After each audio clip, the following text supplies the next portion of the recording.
Good morning. I guess you could be watching this at any time of the day, but we're here today to talk about coping during the COVID-19 pandemic. Before we begin, I want to introduce myself. Many of you probably recognize me. My name is Helen Beaman. I am a licensed clinical social worker, and I am currently your older adult behavioral health specialist for Lynn and Benton counties. So my role focuses on a macro level, working on systems and finding resources and improving programs and services for older adults. And part of my role is doing community education, which we're doing right now. I come to you today with a little over 20 years of experience in human, social, and medical fields. So our learning objectives today, we're going to start with just looking at some basics around COVID-19, the coronavirus. We're going to talk about what we know and a little bit about how it caught us off guard. Then we'll look at the signs and symptoms of anxiety and depression. Next, we'll dive into ways that we can offer support. So this section is designed with not only items that will help us with coping, but it will also be useful if you want to provide support and coping skills for other people. And then we'll look at coping strategies that can be used specifically for our own benefit. And we'll look at some local resources that we can use to get through the coronavirus pandemic. So what we know. The pandemic caught our country a little bit off guard. It might be an understatement. We weren't necessarily sure back in January if it would ever find its way over into the United States, but it did. The effects of the pandemic we know are really widespread and very complex. The reason why we call this the novel coronavirus is because it's new. It's not a virus that we're familiar with. We don't necessarily know all the ways that it works, how it spreads, immunity, things like that. So these are just all things that even several months down the line, we're still looking at trying to understand. And with that understanding, we'll be able to manage it better, more quickly, and get life back to normal. So we know that the response had to happen quickly as far as when we initially went into that lockdown stay-at-home phase that happened in March. And we know and we've seen that this has changed over time, and it will continue to change. I live up in Salem, and we just went into phase 2.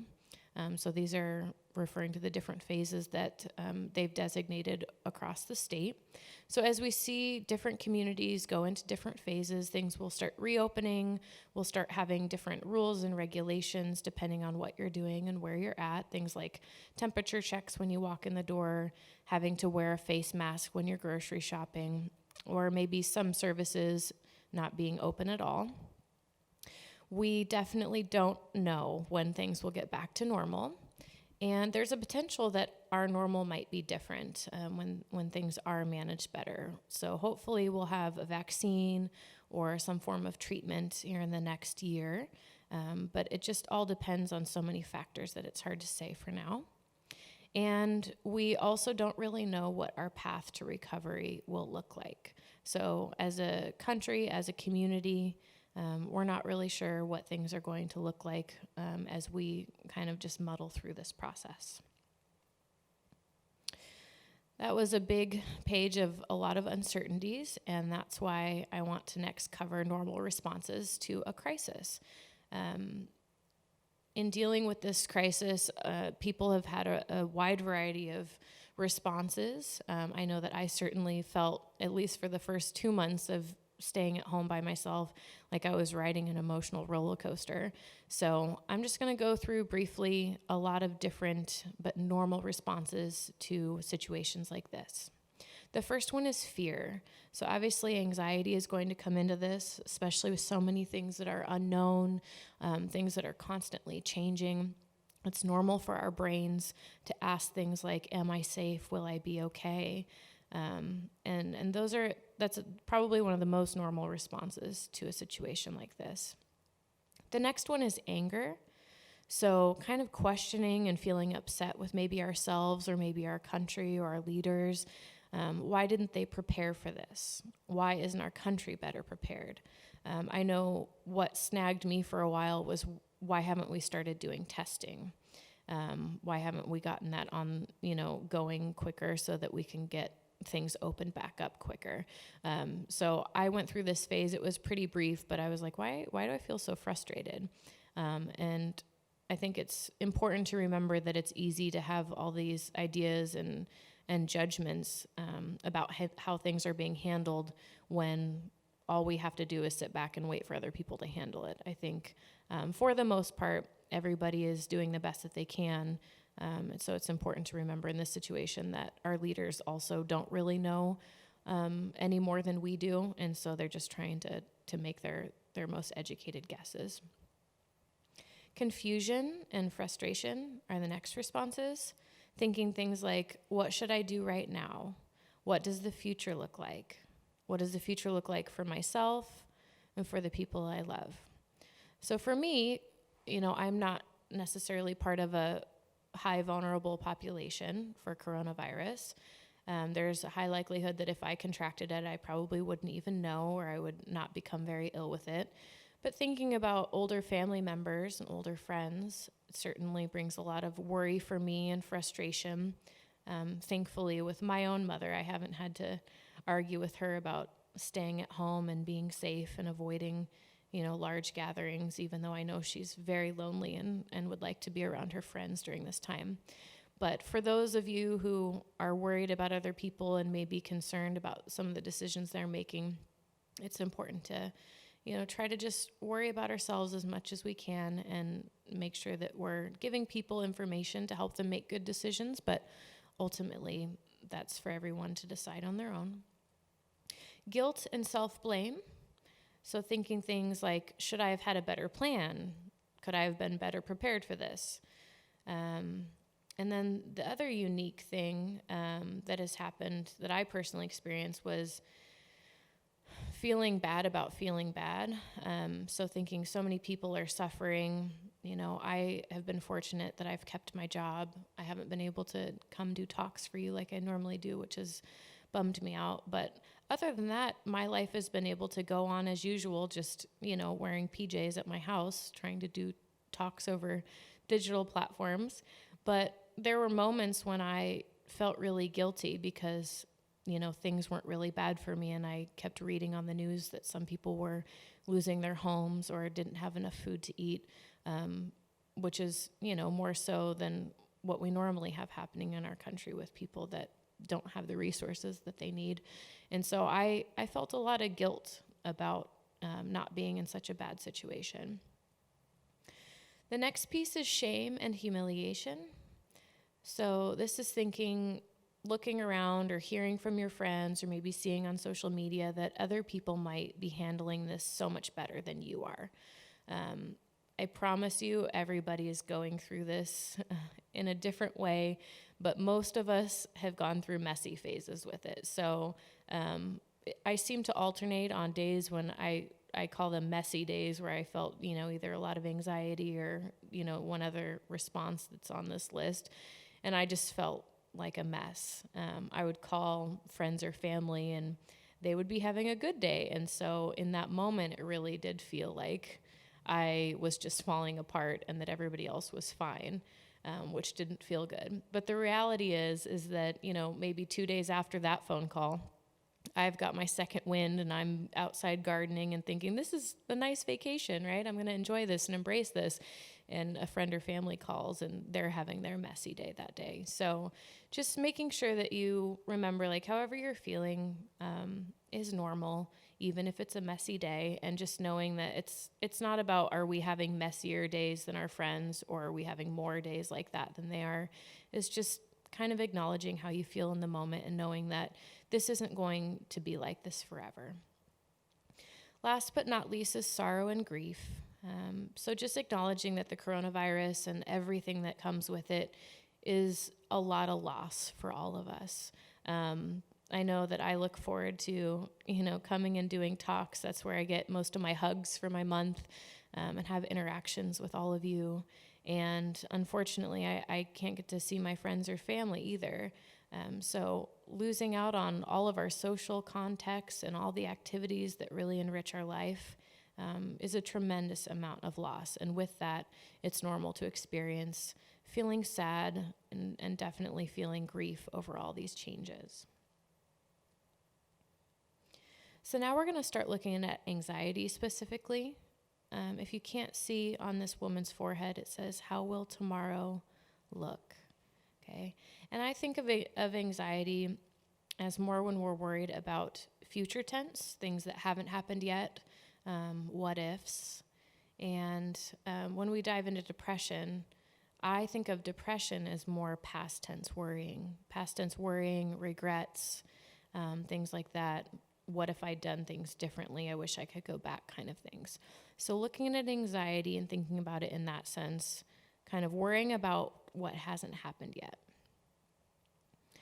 So for purposes of this talk and in general, when I refer to anxiety, I'm talking about generalized anxiety disorder. For short, people call it GAD or GAD, or just anxiety. And this is a really common, but it's still a very serious mood disorder. It ranges from mild to more severe, depending on the person.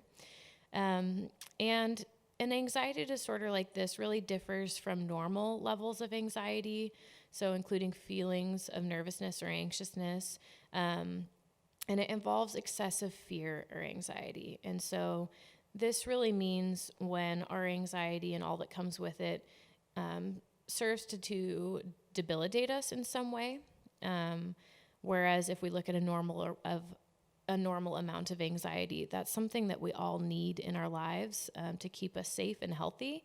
So for instance, if we didn't have any anxiety as a human being, we wouldn't be fearful of consequences. So we might run into the roadway if we didn't fear, injury of getting hit by a car. So we probably wouldn't last very long without anxiety. But on the other end of that spectrum, when it gets too out of control and we actually have an anxiety disorder, it's a situation that involves persistent and excessive worry, and those things are going to actually be intense enough to interfere with our daily activities.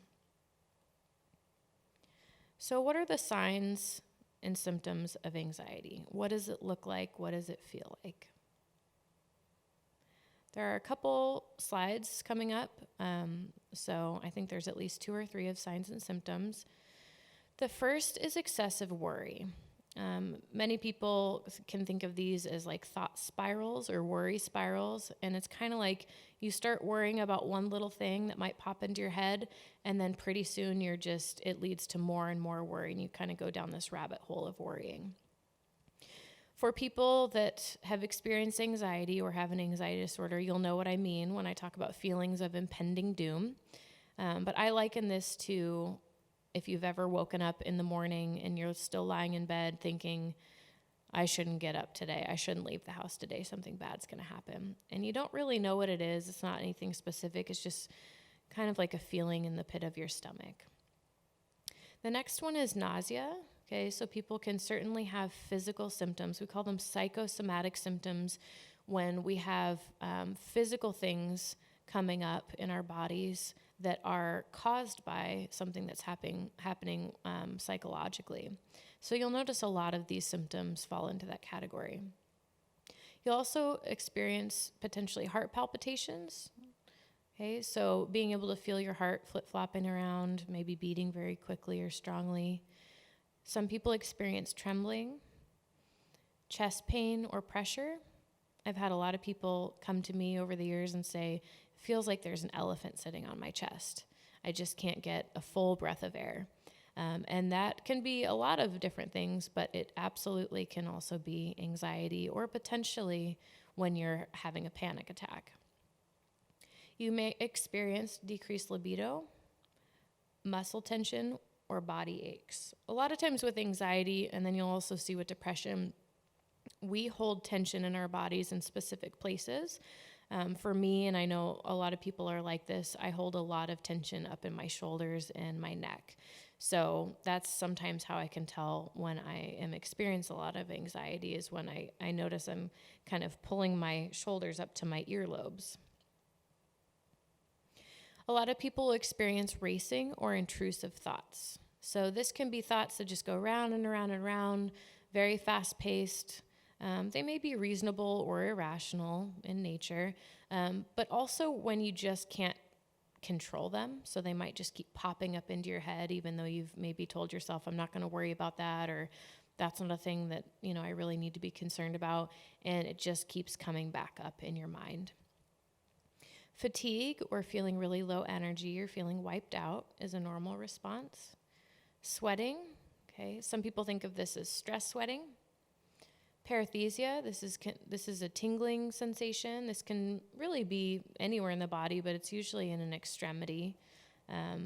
I definitely experience this. I drive on I-5 a lot, and the moments when I have had to slam on my brakes because everybody's slamming on their brakes and it's a close call, I definitely feel a tingling sensation that comes through my legs, and that is an anxious response. Hypervigilance, this refers to kind of being kind of on edge or jumpy, okay? And that can be just your brain's in a fight or flight stage when you're having a lot of anxiety. And so it's just kind of on edge, it's nervous, it's trying to be really vigilant in perceiving any threats to your safety. Irritability is actually a really, really common symptom for anxiety, specifically when we're looking at older adults. So if this is a change in your mood, or you notice this in a friend or family member where normally they're very patient, and then all of a sudden maybe their fuse is a little bit shorter, they're a little bit snippy, and you're not really sure what's going on, that can certainly be kind of a sign that they're experiencing some anxiety. The next piece is psychomotor agitation. This is just a fancy way of saying kind of being physically restless, not able to sit still, okay? And then changes in sleep, and this can be, either sleeping way too much, or it can be the opposite, not being able to sleep at all. People experience this in different ways. And then also changes in diet. And this is also kind of a continuum of a symptom where some people will eat a lot more than they usually do, and other people will eat a lot less than they normally do when they're experiencing anxiety.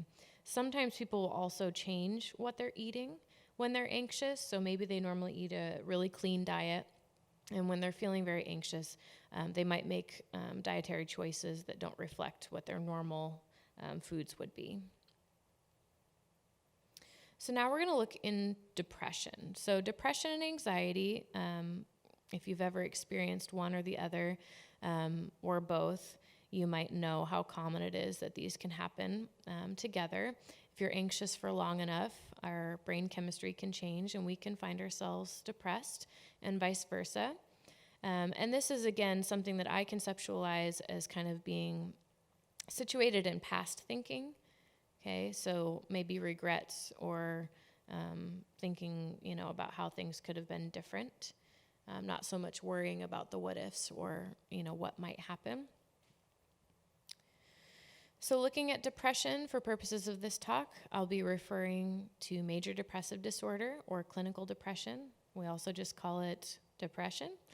But this is also a very common and serious mood disorder. It's, again, a spectrum. So just like with anxiety, some people will have very mild anxiety or depression, and also on the flip side, people can experience very, very severe depression, very debilitating depression.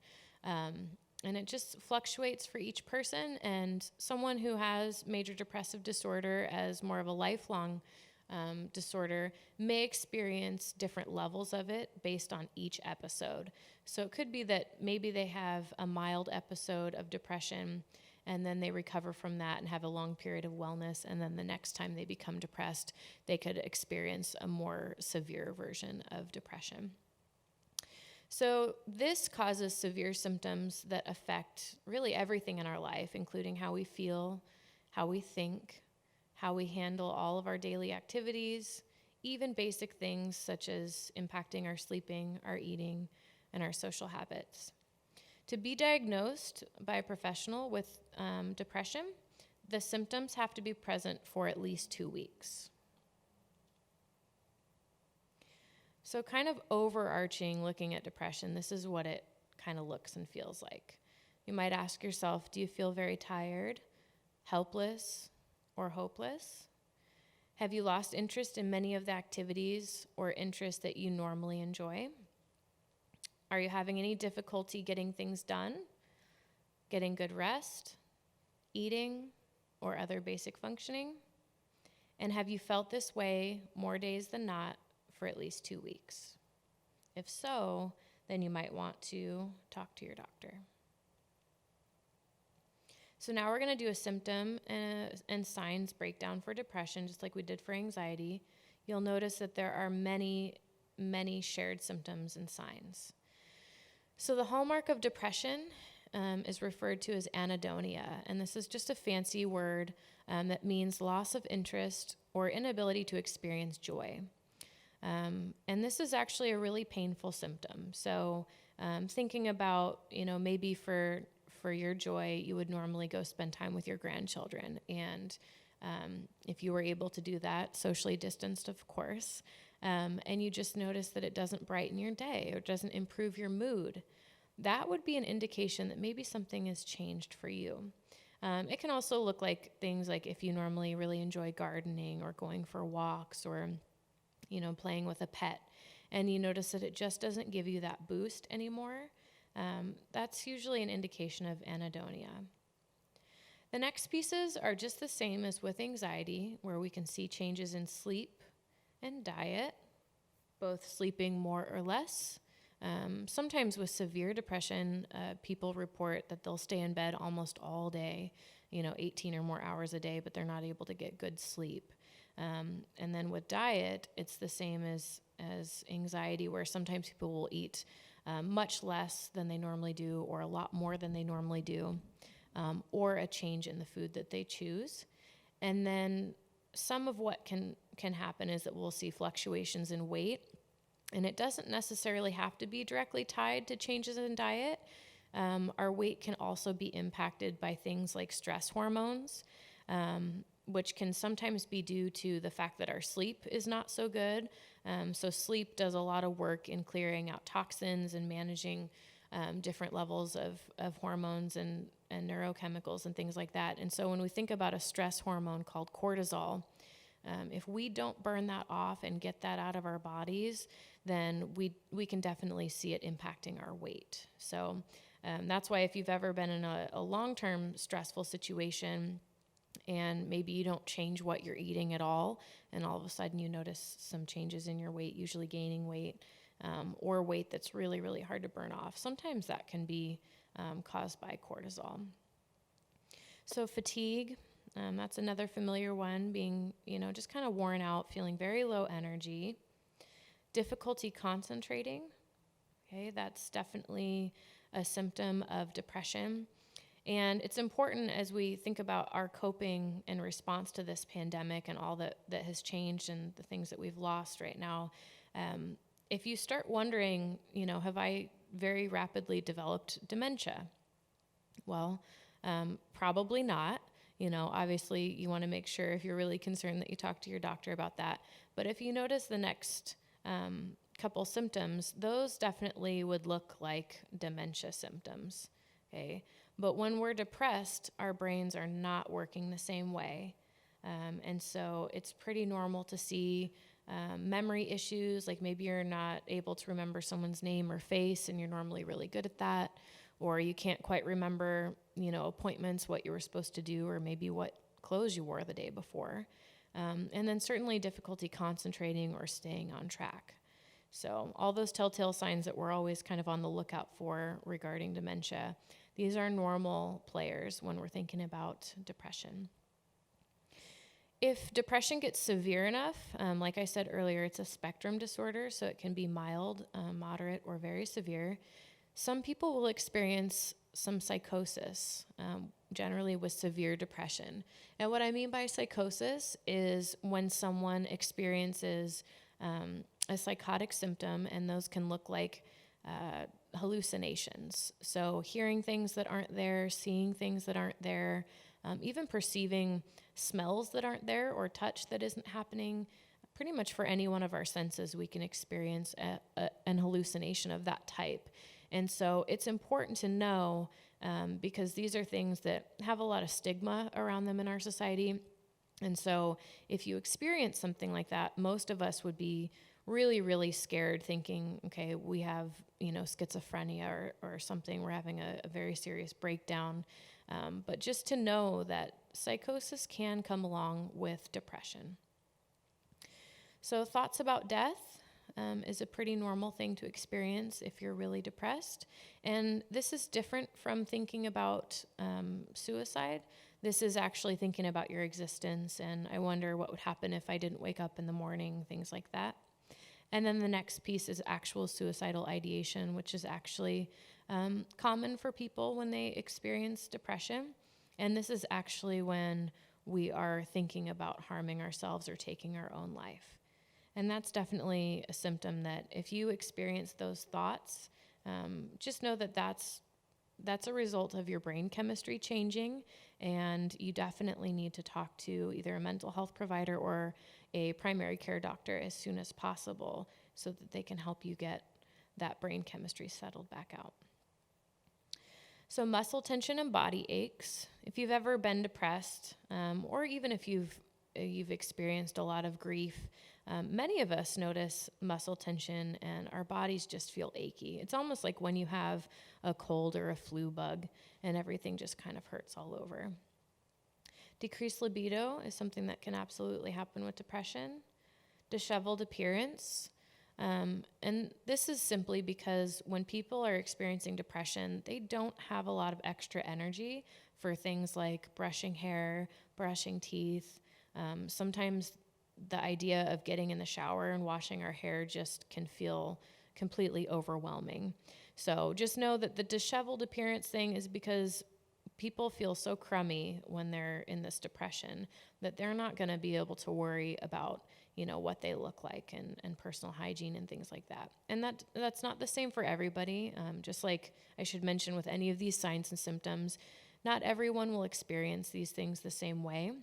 You might never get some of these signs or symptoms when you, have an episode of depression or anxiety, and then other people, might have several of them. The next piece is feelings of guilt. And this is one of those things, like when I talked on the first slide about depression, about how it changes our thinking. This is one of the ways that thinking changes during depression.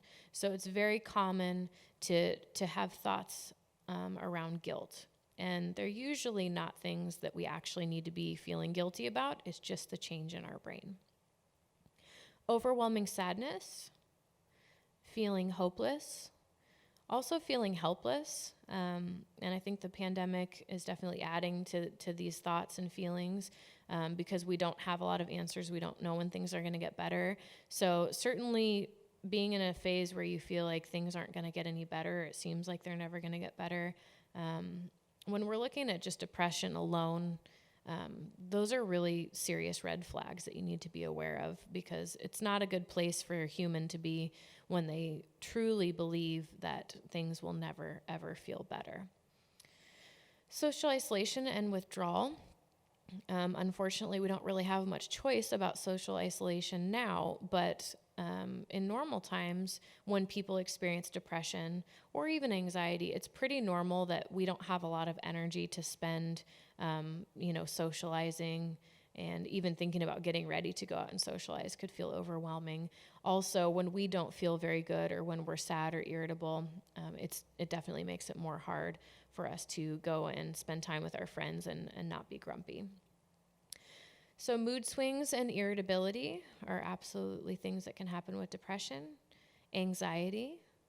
And then the last piece is psychomotor retardation or psychomotor agitation. And again, these are just fancy ways of saying either kind of a zombie-like slowed physical movement, okay, or the opposite, where you're really physically restless.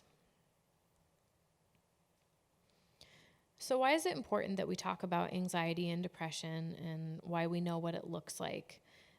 So I didn't give you a lot of statistics. On average, for depression among older adults, it's about 5% of the population in any snapshot in time will be experiencing a depressive disorder. Anxiety is right up there too. Anxiety and depression are our most common mental disorders that we have. And so something that can affect and will affect most of us at some point in our lives, and some of us will deal with these things on and off throughout our lives. So it's important that we know what they look like so that we can identify them and get help so that we can feel better. Because when we leave them untreated, they impact our physical and emotional health. They impact the quality of our relationships and our social functioning, and in general, just our overall well-being. So how can we offer support to others? Okay, or if you're like me, you've been talking to yourself a lot more than normal. So you can also, play therapist if you want to sit in front of the mirror. Also, I talk to my cats and dogs a lot more than normal. So this is good for anybody. The first piece is to validate their experience, okay? So again, this comes back to however you're feeling, however you're doing, however somebody else is feeling or doing right now, it is what it is, and it's probably normal. So just acknowledging that it's okay to feel the way that you are. This is a very challenging time. It's been very anxiety-provoking for many of us. And when we're talking to someone, so if you're actually on the phone and you're having a conversation with someone and you're trying to validate what they're experiencing, even if they use pretty non-objective terms, like they say, this has been really scary, this is so terrifying, this is so awful. Those are really, really strong words, and every time we say those words or reinforce them or hear them or think them, we're just reinforcing in our brain that those are true and that it feels that bad. And so what can be helpful when we're reflecting someone's words back to them or reflecting someone's experience back to them is try to think of good words to use instead, saying things like, yes, this sounds very difficult, okay, versus yes, this is very scary or this is very terrifying. So when we swap words out like that, it kind of can serve to be reassuring to the brain and calm it a little bit. We're giving it more objective, less emotional terms to think about. We can then explore past ways of coping. So depending on how old you are, right, and some of our lives are challenging right off the bat, but I'm 37, okay, so I think about what have I been through in my 37 years of life that have been really scary or really challenging or really difficult for me, and how did I get through those times? Okay. If you're 90 years old, you probably have a lot more experiences to choose from. You've probably experienced a lot of challenging things. And so it can be helpful for us during this time to reflect back and think, what are the coping skills that we already have? How have we overcome situations like this in the past? What's interesting and pretty neat about human beings is that once we overcome really challenging things like this, we can reflect back on them like it was nothing, right? And I'm hoping that that's what this pandemic will be like. Maybe in 5 years from now, I can tell other people about how I was locked down by myself, eating Lunchables and top ramen with my cats, and it'll be just a good story, okay? But it's important to remember that we've all been through a lot of difficult things, just being a human being, and that we probably already have more coping skills than we even realize. Last but not least, and this depends on what kind of situation or position you're in to help, but you might want to ask about someone's unmet basic needs.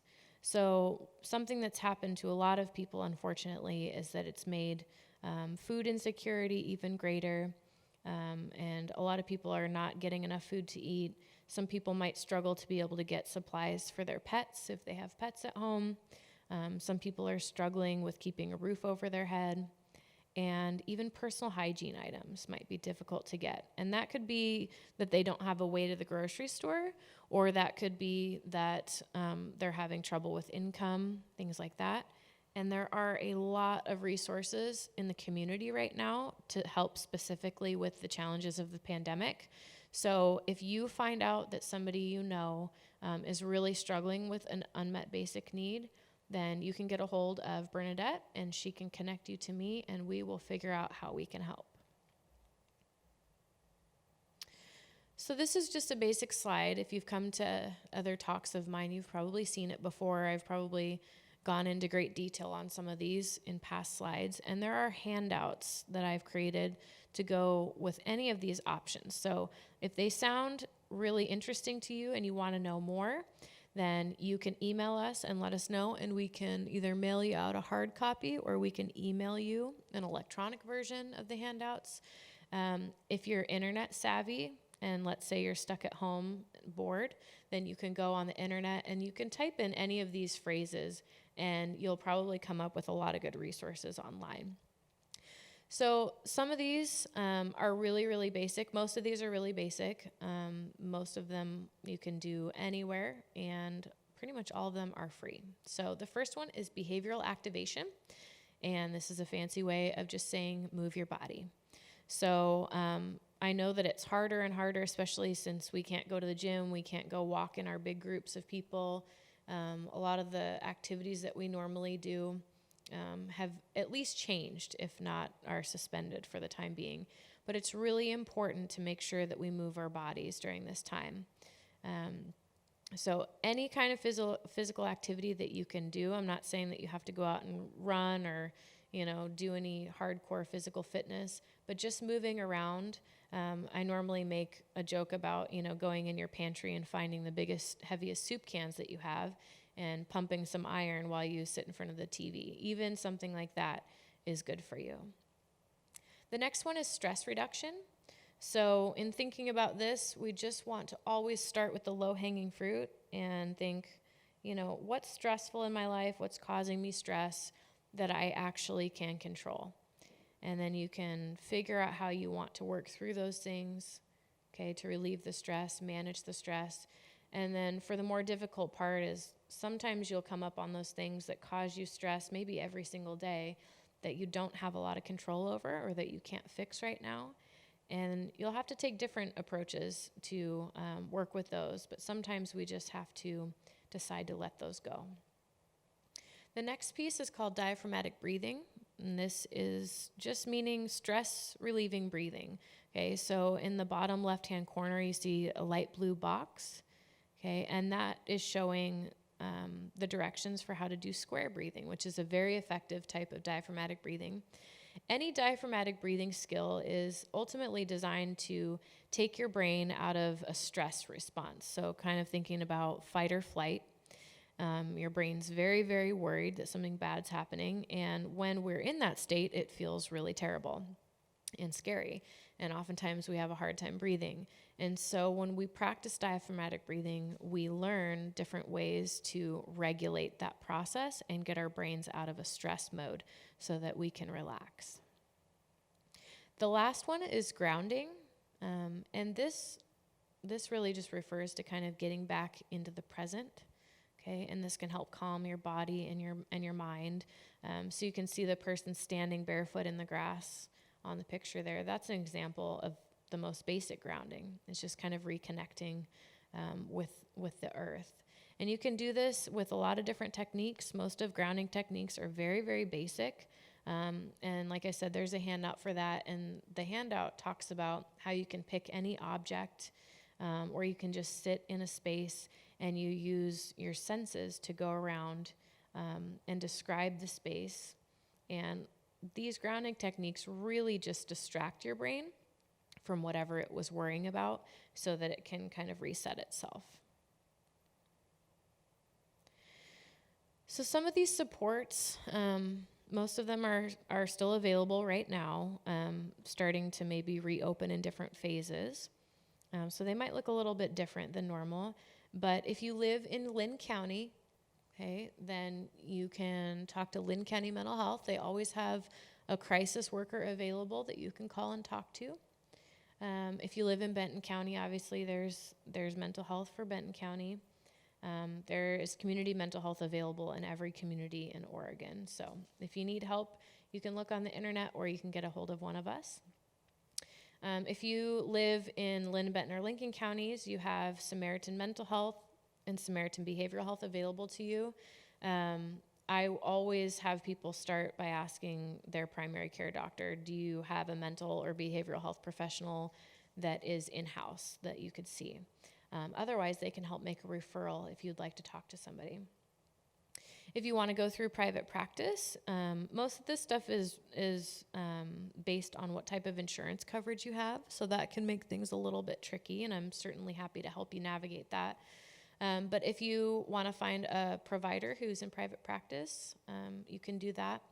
Moving to the last thing on the slide here, you would go to psychologytoday.com. And you don't have to spell it just perfectly. It usually knows where you're trying to go.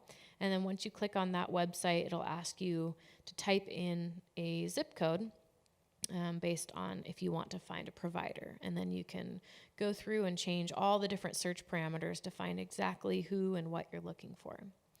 So jumping back up, there's pastoral counseling. Okay, so if you're part of a faith community, a religious community, there are usually people you can talk to. And then peer counseling groups. So probably no peer counseling groups are meeting in person right now, but people have been very creative in figuring how to meet over digital platforms or even through phone calls. So if you're interested in those and you're having trouble finding resources, you can let one of us know and we will help. So how do we create a new normal? Okay. So the first thing that I recommend is being really, really intentional about the information that you take in each day. So for me, when this first happened, I was reading probably 5 hours of articles on my phone or on my computer every single day. I wanted to understand what was happening. I wanted to figure out how long this was going to be, all that sort of thing. And very quickly, I found myself just drowning in anxiety. So what eventually happened is I realized, that I needed to take the reins back on this. And so I would tell myself, you can read 1 or 2 articles in the morning when you first get up, okay? See if anything major has happened or anything major has changed. And then you can read an article before you go to bed, okay? And then I realized, that's a little bit too much for me too. So now where I'm at is every couple days, I'll catch up on the news, okay? Anything else that's big usually will come, in an email to me. But it's really important that you make sure that you are limiting the amount of anxiety-provoking information that you're taking in, especially because most of this stuff we don't really have control over. The next piece is maintaining routines and structure. When this first happened after lockdown, it was like almost month 2, and I realized I had been staying up late, sleeping in late. I was not eating at normal times of the day anymore. I was having coffee in the late afternoon. I was a mess. And so I realized, that's definitely contributing to me feeling like my environment is not in my control anymore. And so again, taking the reins back, figuring out a structure that will work. You can change your routine a little bit, certainly, because things are different right now, but just making sure that you do have some routines and some structure still in place. Most humans and just how our brains work, we need that to feel safe and comfortable. The next piece is making sure that we're eating the healthiest foods that we can afford, that we have access to. Making sure that we're keeping an eye on good nutrition, and definitely staying hydrated is important too. Sleep hygiene. So this is a phrase that if you Googled it, you'd find all sorts of, lists of recommendations and advice on how to get really good sleep. And that's what I'm referring to now, is just doing everything in your power to control behaviors around sleep so that you can still get good rest. And lastly, making sure that you're getting some light physical activity in. So recommendations keep changing for older adults when we're thinking about the coronavirus and physical activity. So we want to make sure that we're not doing anything where we would potentially injure ourselves or need to go to the emergency room, because we don't want to have contact with areas that there might be virus if we can avoid it, but we still want to keep physically active and keep moving. So just try something gentle, something pleasant. Like I said, you can even do stretches or exercises in your living room at home. Finding a new hobby. Okay, so these are just some ideas that I put up. We all have different and unique hobbies. The first step in this, obviously, is just think back. Are there hobbies that you just forgot you had? And if so, dust them off and get going again. So I personally learned how to crochet about 20 years ago, and it's a skill that sometimes I forget that I have, and then I get into it for a while and remember how much I love doing it. If you're internet savvy and have a good tablet or laptop, you can find all sorts of different tutorials online. Hopefully finding supplies that you have around your house, or you can order things and have them delivered to your door. If you're still able to go out and drive around, you can even get curbside pickup if you want to order new supplies. Obviously, delving into a good book is a great idea right now. It'll provide you with a temporary escape. Online cooking tutorials. So this could be just learning a new recipe, or it could be as intense as, I want to learn French cooking techniques or something like that. So you could really go as deep into this as you'd like. We've got plenty of time. And the last idea I had was bird watching. I have a wooded area back behind my home, and I am lucky to see all these different birds, and a lot of them are songbirds. So, besides them singing very loudly at 5:30 in the morning, I really do enjoy them. And so I was thinking, wow, I'm going to be stuck at home. So I may as well get some new bird feeders. And when I went on to 6 different websites to find a bird feeder, I realized that everybody else in the country had the same idea because everything was sold out. So if you've got some binoculars or can find a bird feeder, make a bird feeder, something like that. We have a lot of really neat birds in this area. So that's a nice, calming, relaxing way to pass some time. Learn something new. So if you've ever been to my brain health topic, this is one of the main things that we recommend to keep your brain healthy, is to keep it active, to challenge it with something that you don't already know. So this could be learning a new language, picking up photography, learning a new dance, learning a new type of technology, right? If you're like, oh, I could do all these recommendations that you're giving me if only I knew how to work that darn tablet. Well, now is the time. So you might have to find a tutorial or something like that, or socially distance with a friend and have them walk you through the steps, or, get out the user's manual. Figuring out how to use our cool little devices can be very rewarding. And then if you're already, using a tablet or a smartphone or a laptop, making sure that you're using all the cool features or applications that are available. So maybe learning how to order groceries online and have them delivered. Learning how to get your prescriptions through mail order or ordering online. And then certainly to help with the isolation and loneliness, thinking about how we can use all the different apps and services that allow us to see each other when we talk. So FaceTime, Skype, I know there's a couple different applications out there with different names, and you can certainly use different digital meeting platforms like Zoom to be able to see somebody. Volunteering. So this could be as simple as getting your fancy stationery out. I think it's a shame that people don't write letters anymore. I personally love to receive things in the mail that are not bills. So if you've ever enjoyed writing letters, find a pen pal. It will be something to look forward to, something to keep busy, and who doesn't like to buy new fancy stationery?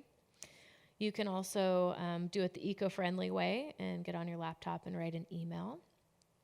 And just thinking about friends and family during this time, maybe folks that you haven't connected with in a while, folks that are particularly vulnerable or isolated that you want to make sure that you check in either by phone or text or email. And take the time. So a lot of what I did during the first month or so of being locked down in my house was kind of fight the fact that I couldn't go anywhere. I was just frustrated. I was, filled with anxiety and grieving, kind of not being able to see friends and do activities and work. And I realized at some point, I need to stop fighting it and figure out a way to embrace this. And so I started thinking about it like maybe, the earth is telling us that we need to slow down, that we need to reevaluate. And so I decided that I was going to take the time and I was going to make the most of it.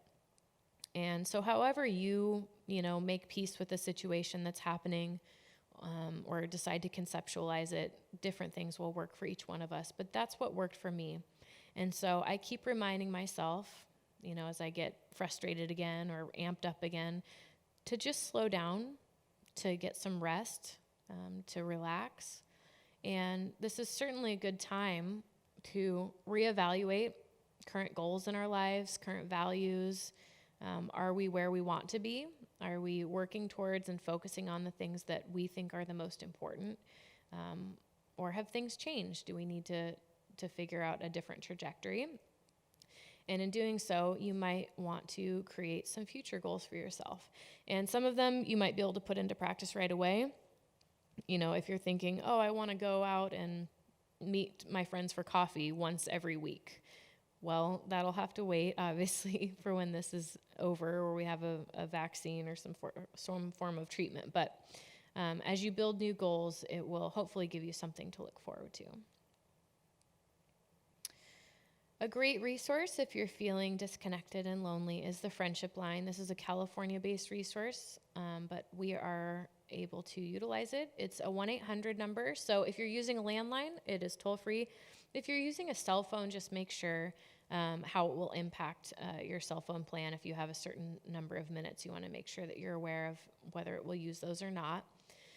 This is a free and confidential resource. It is manned by people who are peers and they're trained, so you're not going to call up and talk to someone really young or talk to a doctor or anything like that. This is just to have a listening ear. So anyone age 60 years of age or older can call. Any person with a disability who's 18 years of age or older can call. And then any caregiver of those two populations is welcome to call and get support. David Romprey Oregon Warm Line is the Oregon version of the Friendship Line. It's a peer-run program. Okay, so these are trained older adults. The Friendship Line on the slide before, that's a 24/7 resource. The Oregon Warm Line is generally 10 to 7, I believe, unless they've changed their operating hours, but it's also a toll-free number. And then if you or someone you know is experiencing thoughts about suicide, we want to make sure that we take action to keep ourselves safe and keep our friends and family safe. And so jotting this number down can really be helpful. If you call this number, the folks that pick up will make sure that you stay safe, or whoever is experiencing those scary thoughts will stay safe during that time and get them connected with the support that they need. And that concludes our talk on coping during the COVID-19 pandemic. I hope that you got some piece of information that was new or interesting for you. And again, if you're interested in any of the handouts or any of the warm lines, we have handouts for those too if you didn't get a chance to jot the numbers down.